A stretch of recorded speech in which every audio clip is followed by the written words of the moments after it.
Okay, welcome back then. Fast Ship Performance. I'm Tim Davies, and we're going to cover an email today. It's been written to me, and it's about mental and emotional health.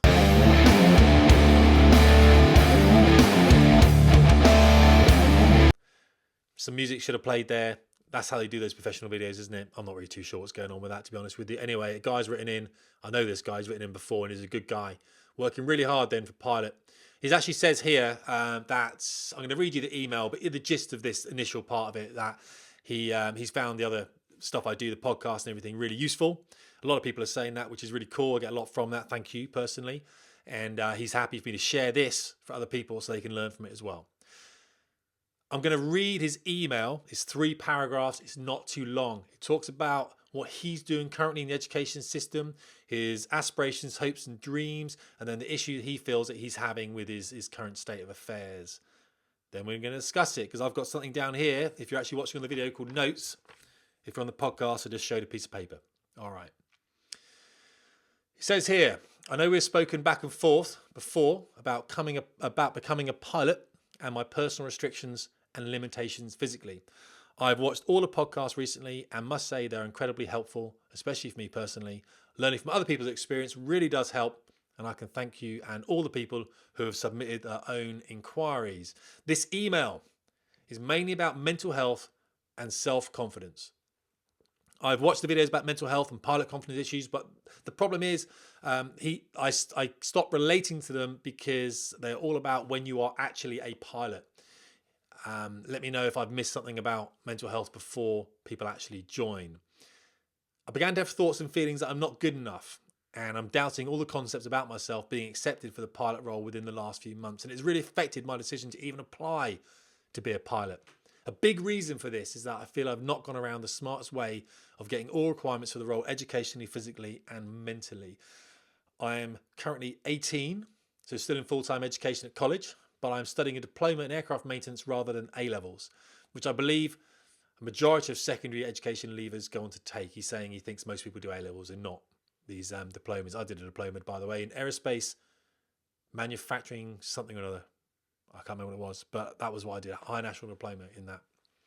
I did that after A-levels, actually, because I didn't do very well in my A-levels, as we all know. Right, being a specialist subject, I originally thought that because it is solely based around aircraft, it will give me a background showing dedication and aptitude towards the industry of aviation, whether military or civilian, and roles like engineers, pilot, etc. However, I've started to doubt my ability and chances of becoming a pilot, mainly because I know that maintenance and flying are very different, and not taking A-levels where I can study multiple subjects that can enhance my ability for future prospects. I'll come back to that.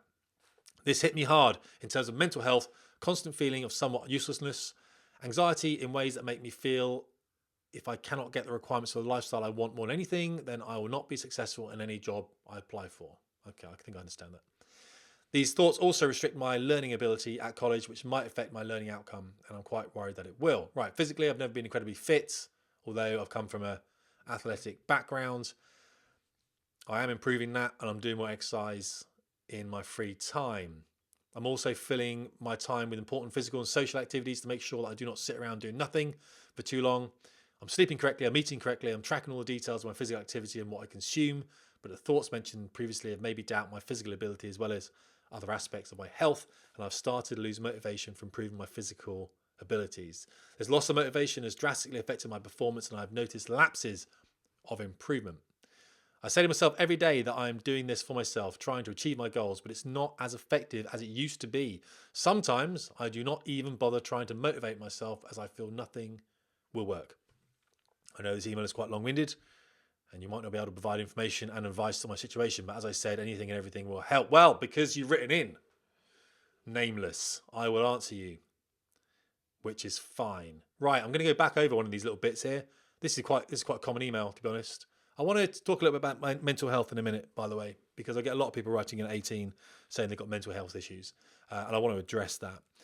I will say, just jumping over the last 2 paragraphs very quickly, the bit about the A-levels and the diploma, I like people going out bull by the horns and saying, I don't know whether I want to do chemistry and history at A-level, whatever, but I know that I might want to do something a bit contrarian, a bit different, and so I'm going to go do something like a diploma.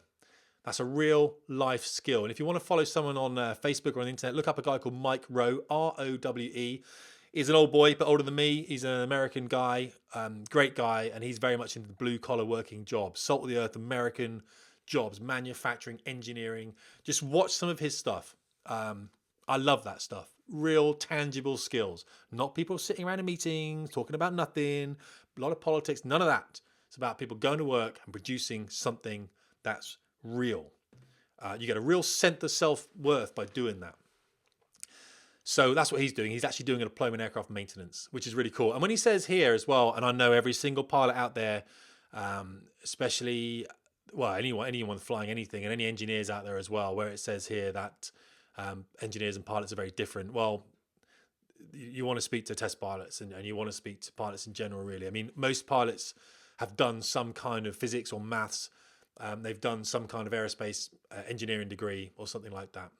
I would say the majority would have been involved in engineering at some point in an educational format prior to joining as a pilot. And a lot of engineers fly in their spare time as well. And I know that. So, and I've got an interest in aviation. Of course I have, else I wouldn't be there. So pilots and engineers, very, very closely related. A lot of banter, but very much on the same team. So what you're doing there is absolutely fine. Don't worry about that whatsoever. I guarantee it. Don't worry about that whatsoever. Yeah, so maintenance and flying are not that different, to be honest. In your mind, they might be. And you might have lecturers who are engineers saying, no, if you're on the course here, you're going to be an engineer, you're not going to be a pilot. Do what you want to do. Take that knowledge. And if you want to fly, fly. If you want to spanner on airplanes and do the tooling and everything, do that. Okay, you're the person that makes that decision. No one else does. You can blame yourself if you end up in the wrong place. It's because it means you didn't want it enough. That's all it is. It's hard. I'm sorry, you're 18, but you didn't want it enough. If you want it, do it. Keep doing it. Do it until eventually something stops you, eyesight, grades, whatever it is, and then you fall back onto that next thing you want to do. All right, but yeah, make sure you tear apart that effort first.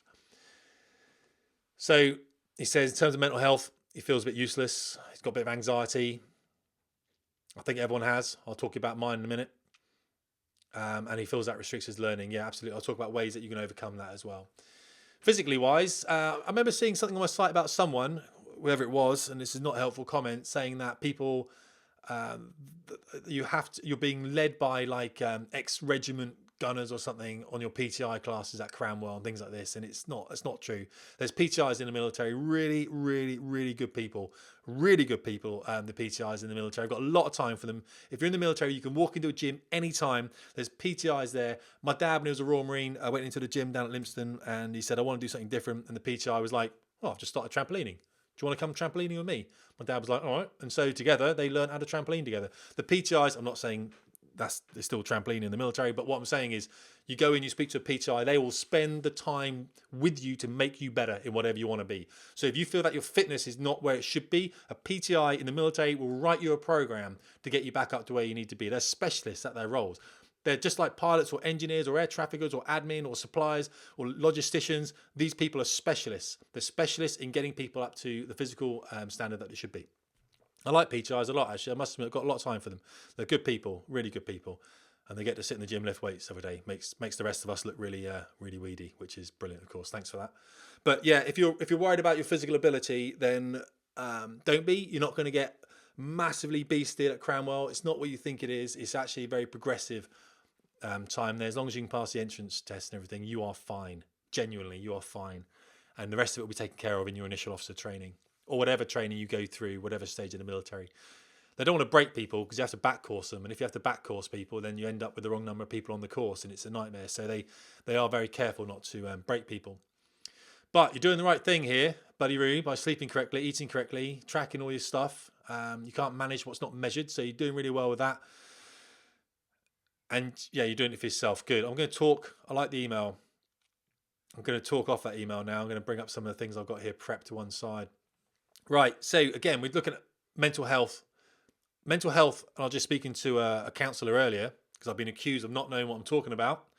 So I did call one of my friends up who's a counsellor. I said, I got his email. So we've gone through it together. And she was like, well, hang on a second. Maybe it's not mental health.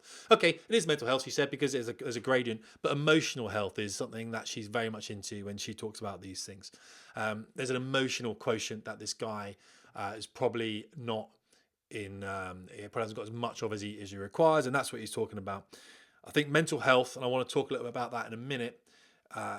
when you start going into like clinical depression, and depression in itself is a very different place to where this guy in the email says he is. However, where he is at the moment, those feelings can lead on to that. It's important that we address those things early on.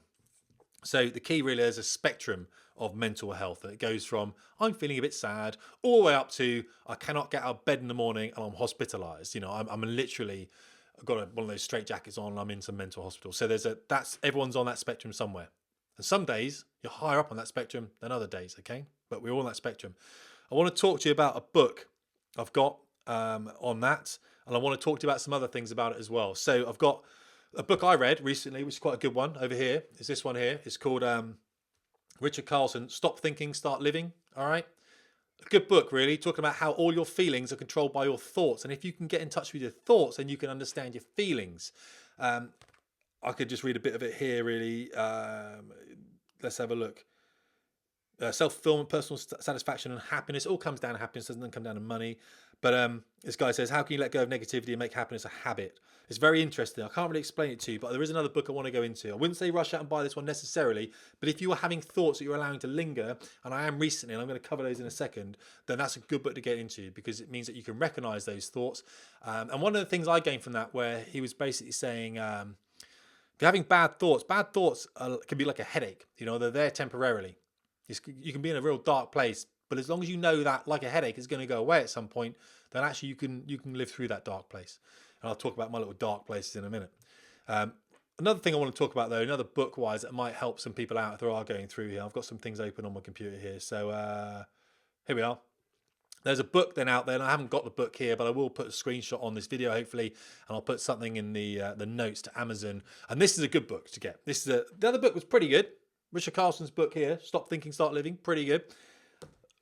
I would say this book, though, is a very small read. And if you are finding that you are down and you want to know why you're down, it's written by a psychologist. The guy's name is Cantopher. I recommend this book to a lot of people. It's a very easy, quick read. You get it on Kindle. And Kindle's pretty good because you can highlight some text in here, some little sentences or whatever, some paragraphs, and then you can go back to them. And that's what I've done. I exported them when I read the book, and I send some of these quotes to people who are feeling a bit down. Now, I'm going to go over these quotes with you. They helped me out recently as well to go over. The book is called Depressive Illness, The Curse of the Strong by Cantopher. Okay, and I'm not going to spell it to you. I'll put it in the notes down below.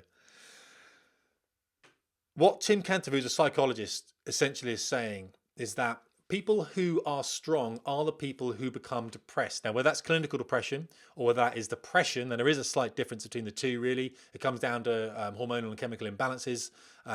But you're saying that's to do with strong people. And this is why you tend to find a lot of people such as lawyers, doctors, pilots, architects, or those people in what we call professions are people that become depressed. Now, that is not conclusive. Don't get me wrong. People are launching on me with spears. It's a generalization, absolutely. It's come from psychologists, not from me. I hate the fact I have to defend myself on my own site. But the truth is, this guy is saying that it tends to be people who have worked hard to get where they are, who tend to become depressive in the future or depressed in the future. And there's a reason for that. We're going to go through it now. So he says it's not a psychological, emotional state, and it's not a mental illness. So depressive illness is not a mental illness. It's a physical illness. And he's talking about chemical imbalances. A physical illness like having a broken leg or something, which should make it a lot easier. If you had a broken leg and you were like, oh, I've got a broken leg, you should be able to say, look, mentally, I'm a bit of a strange place right now. It should be as acceptable as that. If you listen to the two princes, Prince William and Prince Harry, they will say exactly the same thing. We should be more open about the fact that sometimes we're not okay. And that's what I'm going to talk about a bit in a minute.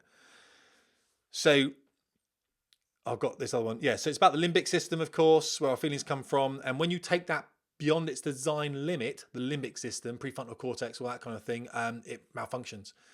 So it's to do with the chemicals being transmitted and neuro pathways being blocked. And there's a lot of reasons for that. Basically, what happens is the circuitry grinds to a halt and we can't function as we once were. So these chemicals, Cantopher says, tend to be serotonin, noradrenaline, dopamine, hormone, melatonin, all these things. Some of these you can get from the sun, some of these you can get from what we eat, all that kind of stuff, and some of them are low for no real reason, and we don't really know why. I don't really know for certain why these chemicals cause these imbalances that we have. But he talks about the symptoms and of clinical depression, which feeling much worse in the morning. And if you're out there, you listen to this, you're like, oh my God, I'm clinically depressed. You might not be clinically depressed. You might just have some of these symptoms. I've had some of these symptoms in the past. I'm coming out the other side now. But feeling worse in the morning, better as the day goes on. So symptoms of clinical depression, that's one of them. Loss of sleep. So you wake up during the night. Appetite, energy, enthusiasm, concentration, memory, confidence, self-esteem, sex drive, enjoyment, patience, feelings, not feeling for stuff, hope, love, anything you can think of. If all that stuff's suppressed in some way, then you could be going through or about to enter a depressive episode.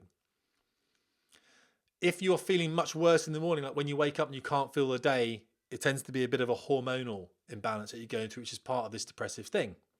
So I've got a few of these to go through, guys, actually, which are quite interesting. And I've come back to this when I was on the squadron back in 2013, and that's eventually what led me into go and see a therapist down in Telford. And the fact that another flight commander said to me that he'd been himself and it really helped him out. And I was like, all right, cool, I'll go then. I'll go, leave me alone, I'll go. And actually it was pretty cool. It did help. So here we go. Yeah. So depressive illness, the commonest form of depressive illness, one that causes stress. And I was diagnosed with chronic stress. At the time, I thought it was fatigue. It wasn't at all, apparently. I don't know what the difference was even, but it was chronic stress for me. And it always happens to one type of person. That type of person, that depressive illnesses happen to, that ones that are caused by stress, indeed, he says, will happen to the following personality types. Those personality types and those characteristics are a high moral strength, a high reliability, diligence, strong conscience, strong sense of responsibility. Oh, that's a big one. If you think your responsibility, and people in the NHS are like all over this one, and so the police service, and I get it. If you have a strong sense of responsibility, yeah, you're not going to stop and you're going to get depressed. I'm going to tell you why in a minute. A tendency to focus on the needs of others before their own. This is a massive one. Massive one. Sensitivity, vulnerability to criticism. Now, I've realised just recently, in fact, that I am vulnerable to this, which is why I'm taking a month off social next month, because I realised that spears are starting to impact me a little bit. And I've gone, well, I don't normally do that. I don't normally care to that level. And I am caring about some really minuscule stuff. And because I'm aware of all these attributes, and I'm aware of these symptoms, I'm like, yeah, I'm done. Taking a month off social. Fact. And self-esteem dependent on the evaluation of others. Normally I'm not, but obviously at the moment I am. So I'm getting out of social for a month, which is pretty cool because it is Sanctuary March anyway, and I'll talk about that. Right. And what the thing that kind of made me realise that this book by Tim Cantopher was a very interesting one that I could kind of get to grips with was this next line here. And I'll read it in its entirety and then we'll discuss it. He says here, right? Think about it. Give a set of stresses to someone who is weak, cynical, or lazy, and he will quickly give up. So he will never get stressed enough to become ill. A strong person, on the other hand, will react to these pressures by trying to overcome them. That is what happens on the frontline squadrons in the Royal Air Force. And that is what happens in United Kingdom military flying training system when things are going wrong. That is pilots and admin staff and engineers, strong people reacting to these pressures and trying to overcome them and eventually breaking. That fundamentally was what made me realise that I was, back in 2012, 2013, I think I was that guy. I was that guy trying to overcome these things. And it says here, you've got it because you are too strong. He actually goes on a bit later, and I can't find that quote. It's in the book somewhere. And he talks about how he knows someone is getting better from having a depressive episode, one of his patients, when they leave the Hoover in the middle of a room that they are hoovering. And he says to them, did you finish the hoovering? And they say, no, I left the Hoover. Because if someone's feeling down, they will carry on hoovering. If they're one of these people that's depressive and they're a strong person, even though they're not very well and they're feeling very low, they will carry on hoovering. They will carry on tidying up. And they will just push themselves to breaking point even more. Whereas when someone understands that they have to stop doing that in order to facilitate their recovery, and we'll talk a bit about that in a minute, they start feeling down and they stop what they're doing at that time. And that's something you don't get to do in the military, by the way, because we talk about can do. And we listen to guys like Jocko Willink, and I saw one of his Instagram things, and he said, don't get me wrong, I love this. He talks about a go, no-go criteria in special forces. And he says, you do, of course. You have no-go things with flying, of course. It's especially with attack runs and especially all that kind of stuff and pushing over the forward line of troops and going into Badlands.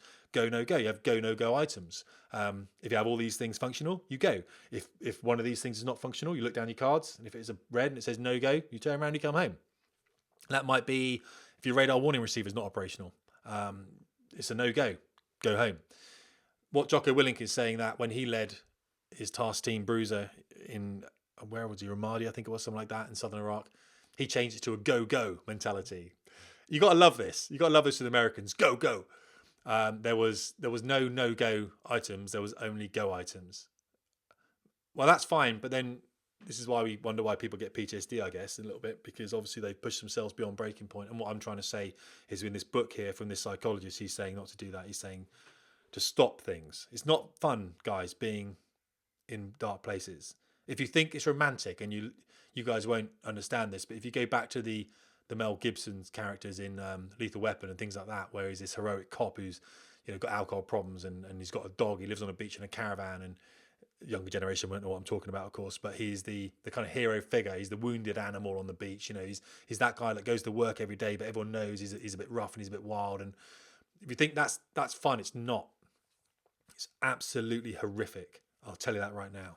It's a very dark, very nasty place to be. Very nasty indeed. So I haven't highlighted anything else down here. I think I've got one at the bottom. So what he says about himself, and he's obviously gone through this before, is he says that he just tries to do his job in his own way as best as he can to manage and to do some good. Just some good out there. Just try to do some good. And that's good enough for him. That's important for his own stability, because in his job there are lots of ups and downs. And of course, if he was to carry all those downs with him, it would make him even worse. And we find that with the NHS. I posted something this morning about the leaving work checklist. And it was like, just check everyone's all right. Make sure you leave everything at work, go home, don't think about it, come back in the next day. Yes, I understand. That's not always possible. For me on the squadron, it wasn't always possible either. I try and do it now. It's not always easy. And that's pretty much it from that book. The other thing he says, that some people, there's a line of thought to say that depression is a way of the mind telling the human to hibernate from whatever the stresses and pressures are out there that are external to them, that are going to cause them to either go into a stroke or a heart attack or become significantly mentally unwell. Depression is a way of stopping you doing that. It will even keep you in bed and stuff, when it will just stop you doing it. But it switches on your protective hibernation responses to hostile circumstances and makes you stop. Yeah, that's interesting. So that's not a bad book, actually. Go down the notes. I can't bother to say what it was again, and have a look at it and go and get it if you think so. Also, he does quote Eckhart Tolle. Well, not quote him, but he does say that Eckhart Tolle, you might know him, might not, he's a writer. He got rid of all the clutter in his life and all the unhappiness and stress that comes with that. So that was an interesting one. That's in the book as well. And obviously maybe we can downsize a little bit. Avoid any extremes, basically. Right. And as he talks about Epictetus and how we view and react to different things. I think you get the idea about that book, all right? Yeah, then he goes on to criticise UK public health system. So if you want to, not public health, public sector working systems. So if you want to have a dig at those, by all means, good book to read. Right, let's get rid of that. So that was one of the things I wanted to talk about. I've got a last book for you in a second, and I'm not going to deep dive into it. I'm just going to literally show you the book that's helped me. So back in 2013, I did go to the Department of Community Mental Health down at Telford. Went and saw a psychologist down there twice. On the third time, of course, he said, if you come back and see me for a third time, I'll stop you flying. So of course, I never went back.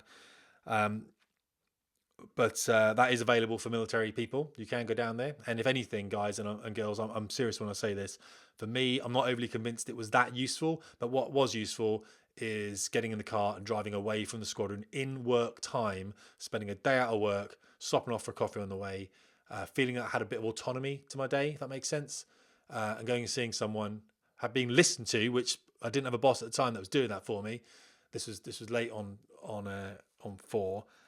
Not that I wanted the boss to listen, really. It wasn't about that so much, and that's pretty cruel of me to say that. It wasn't to do with the boss at all. It was more higher than that, the whole structure above us, which was pretty standard, really. And then coming back to work and feeling a bit refreshed. So you can always do that. You can always go to your GP on base, your PMO, and just say, look, I'd like to see someone. It doesn't stop you flying. If it's bad enough, of course, the the psychologist will recommend you stop flying, and they can stop you flying, but it's better than you hanging yourself in your garage.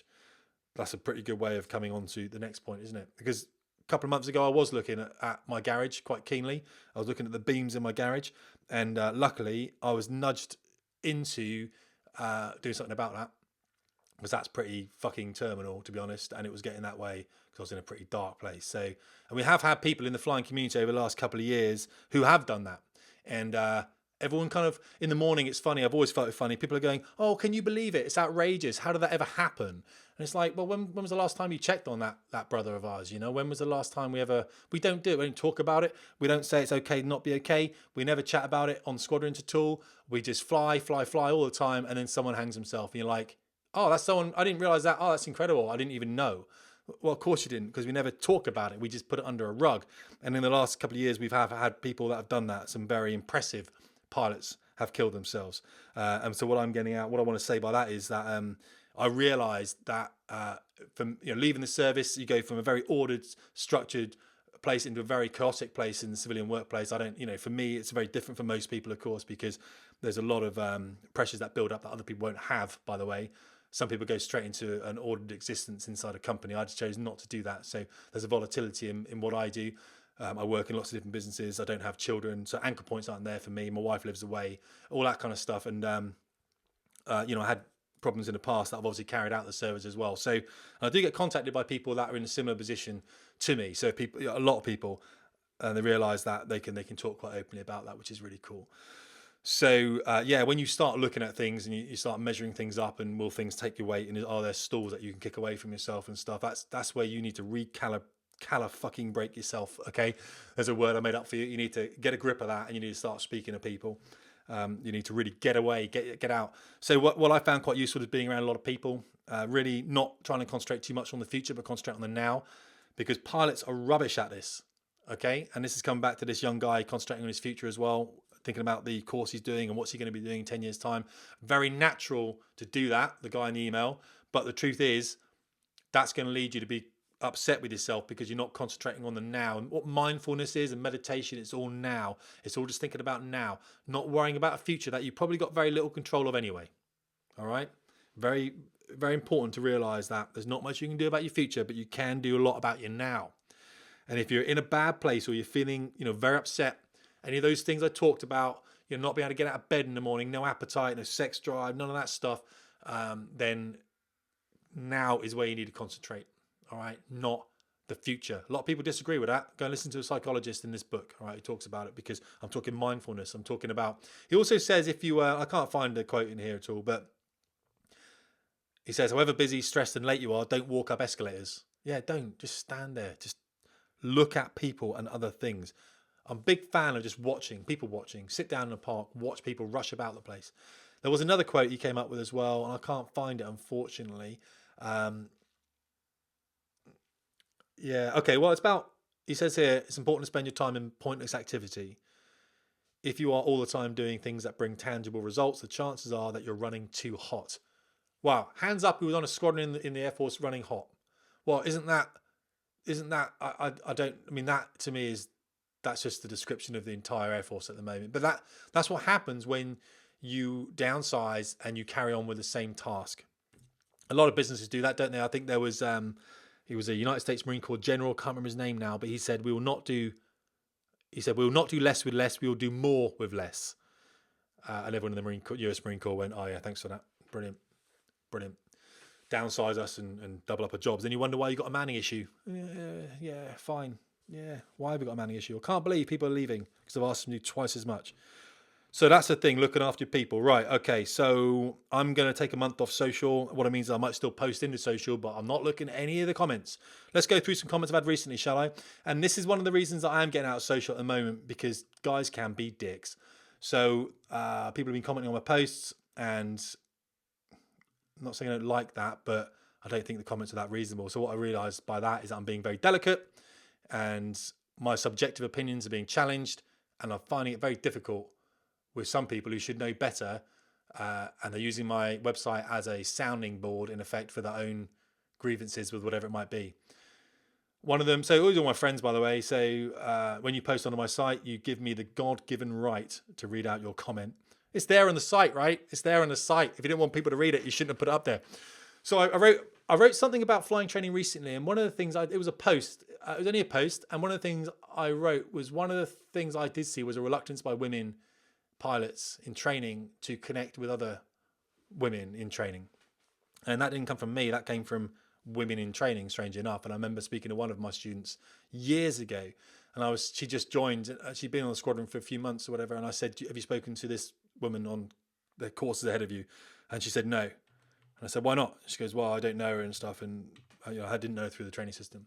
I said, she's going through what you're going through now, and you haven't connected with her. And that happened again and again and again. I found that really, really odd. Or they would speak in passing, but they wouldn't necessarily. I'm not saying sit down with each other if that was necessary, but either way, there was a reluctance to connect. But the comment that came back from a tornado pilot friend of mine, she said straight away, said, "Tim, your comments are uninformed." And I found that was quite interesting, really. I think that was what kind of jarred me a little bit, because they were informed very much by my students. Now, this woman wasn't an instructor, as far as I know. I could be wrong. She might be an instructor on the Tornado, but she wasn't an instructor on Hawk. I don't know how many women she had instructed. But another thing I'm finding with the site as well is, because I'm a white middle-aged man, I'm very easy for people to throw spears at, because white middle-aged men tend to be quite rational and easy targets because we're not minorities and stuff. And I think we can argue, as I know what people are going to write in the comments now. They're going to say, "Oh, woe is me" and everything. I'm just saying, yeah, fine. What I'm saying is, it's very easy to throw comments like this around. Either way, this lady made a good point. But then in the end, she said, "Don't speculate about position you clearly haven't put any effort in to understand." And that again upset me a little bit, because I've written a 3,000 word essay on it, very much exposed myself to how I felt about masculine and feminine essences in general, and why I think it was the Why Pilots Cry Women and the End of Vertical Ambition, I think it was called, and saying that women didn't want to be CEOs, or they didn't want to be Chief of Air Staffs of the Royal Air Force, because at some point they realised that their biological clock meant that if they wanted to have children, they were going to have them, and if they wanted to appreciate families, they were going to have to go and do that, whereas men just go, whatever, I'm an idiot, I'm going to go and buy expensive watches and cars because I'm more interested in tinkering with things. And generally, I think it's accepted. Well, at least Kay Burley from Sky News now knows that it's accepted from something called research and facts, that in the workplace especially, women are more interested in relationships and men are more interested in things.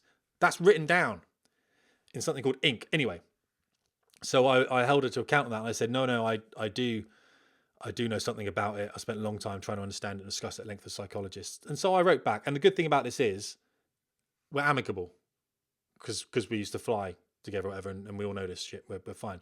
The thing I found quite, if I'm being polite, I say interesting. If I'm being impolite, frustrating, was that 8 people went and liked that post. And when I looked at the people that liked, her comment, and when I looked at the people that liked her comment, they were all young women. And I felt that was a real mistake. There was an opportunity as a young woman there to go, right, there's a woman writing something here. But just because she's a woman, I haven't got to like what she says. I could actually like the person who is informed about this, but he's not a woman. No. God forbid a man should talk about a woman, but he's a man who has instructed women and has seen women in the flying training system, although he has never been a woman in the flying training system. I've instructed women, and this is the problem subjectively that I see. Subjectively means it's an opinion. It's not necessarily factually correct. It's my opinion. So what we're saying is my opinion is uninformed, which I find really hard to get to grips with. But that's not the worst comment. In fact, that comment wasn't even that bad. But that comment, because I really like that person, I really like her a lot, has kind of impacted me a little bit. And I realised I was a bit delicate. So hence, get out of social for a bit. Just recalibrate yourself. Hang yourself in a frigging garage or whatever. Not that I'm in that space anymore, guys. Thank you.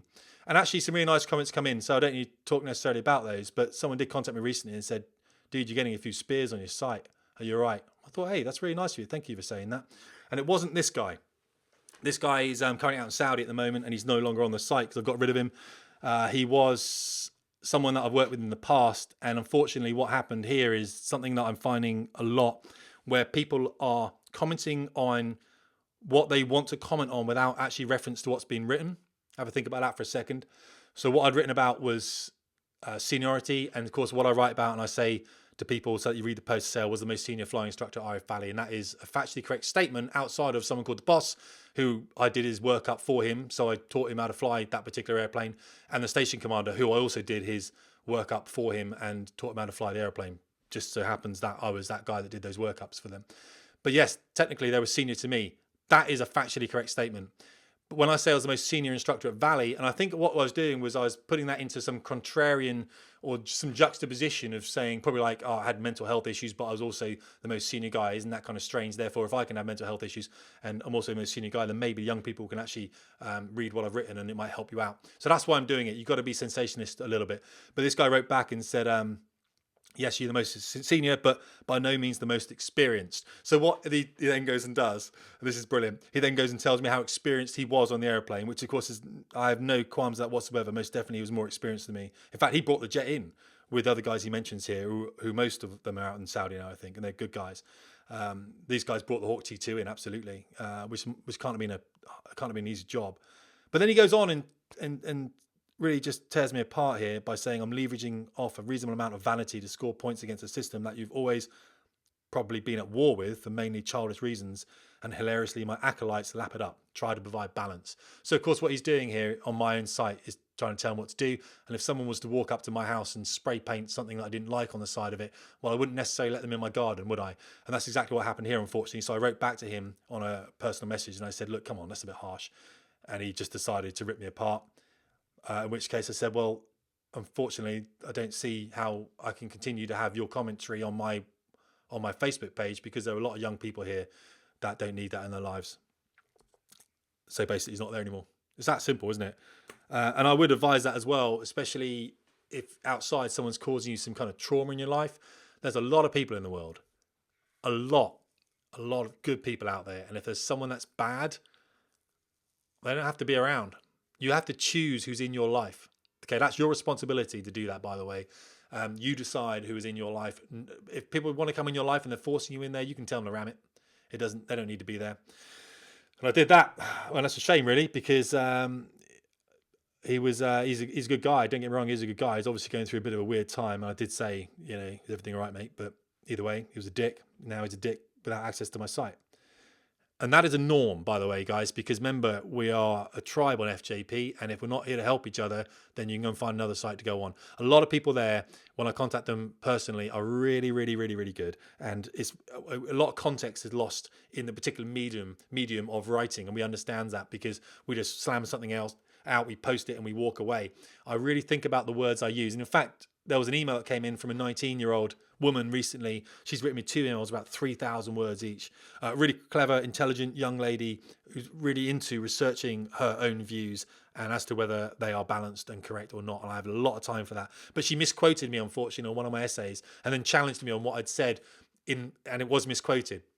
So I had to go back to her and say, right, at your age of 19, you will do yourself a great justice in your future endeavors if you are able to be very careful about the words you use.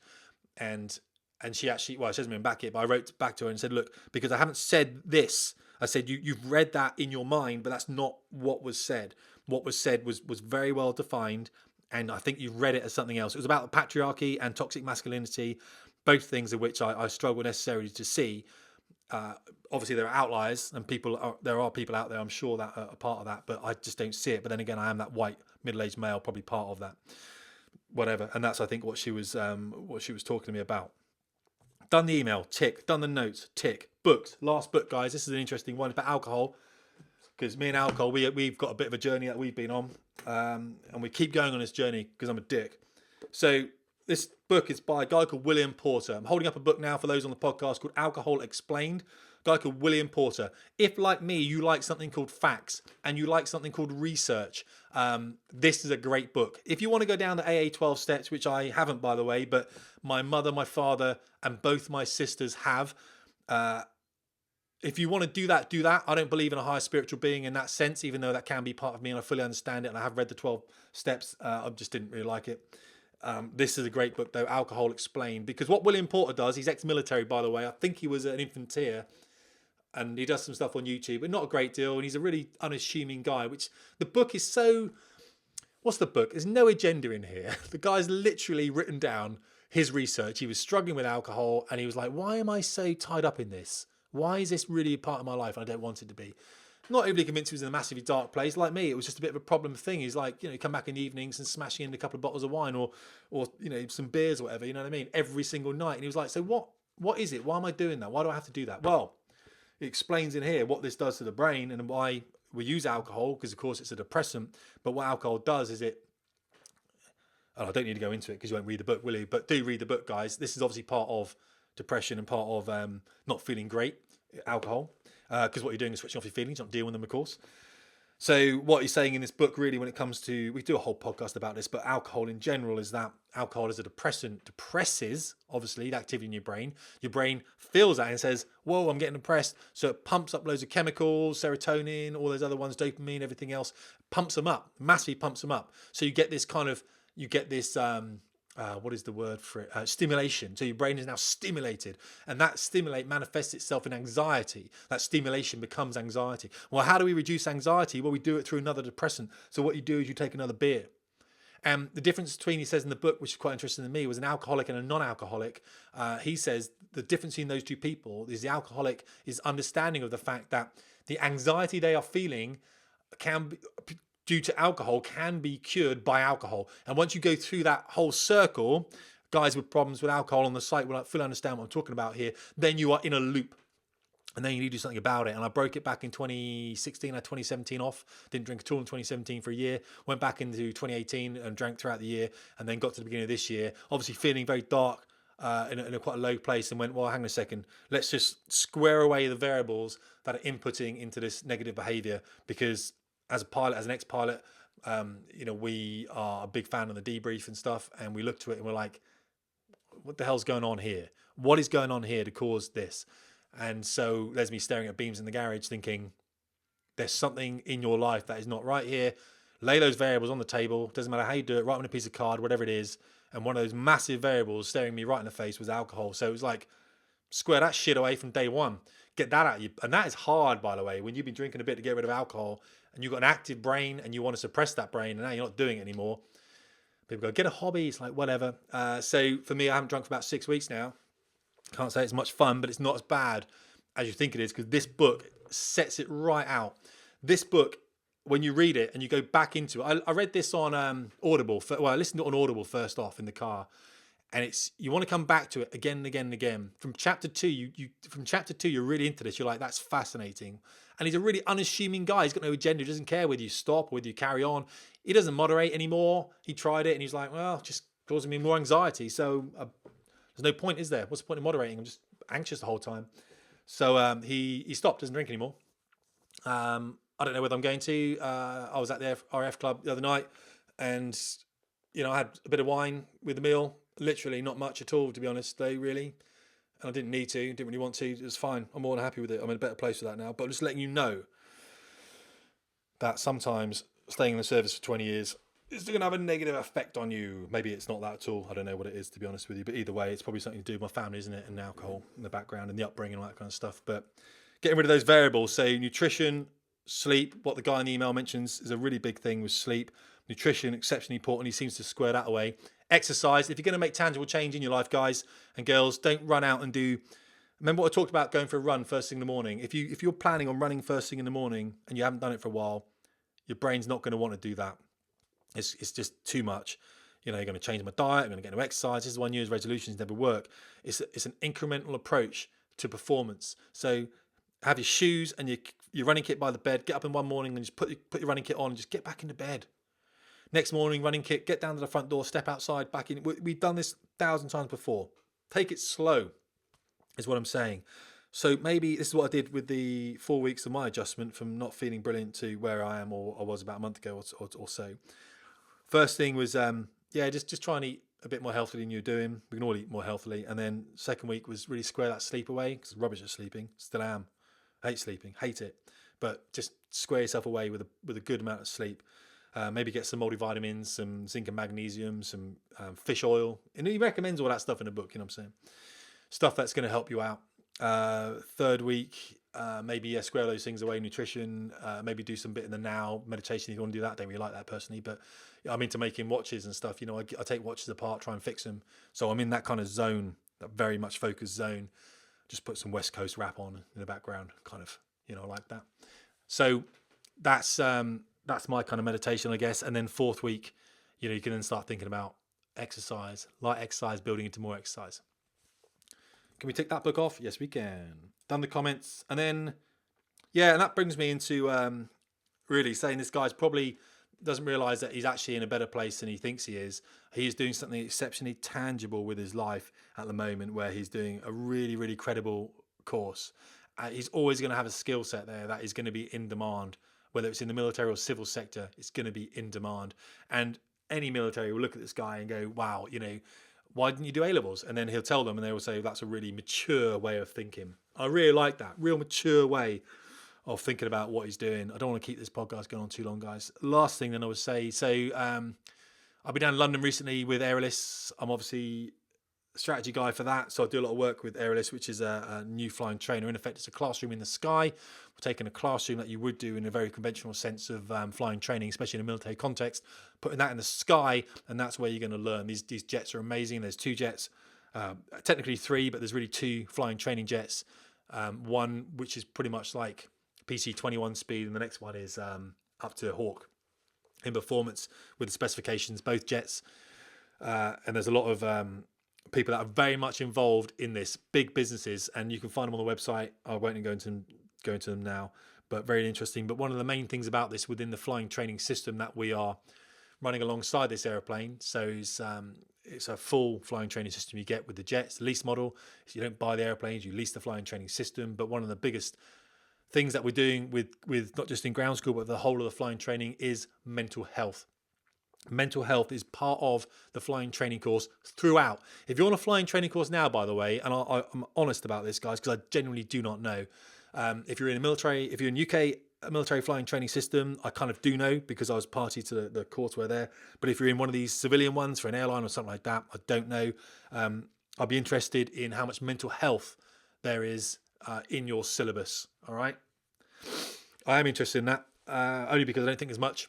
It doesn't matter either way because they were bringing it in spades for airless aircraft. We've got some specialists looking at that as well as nutrition and human performance and everything else.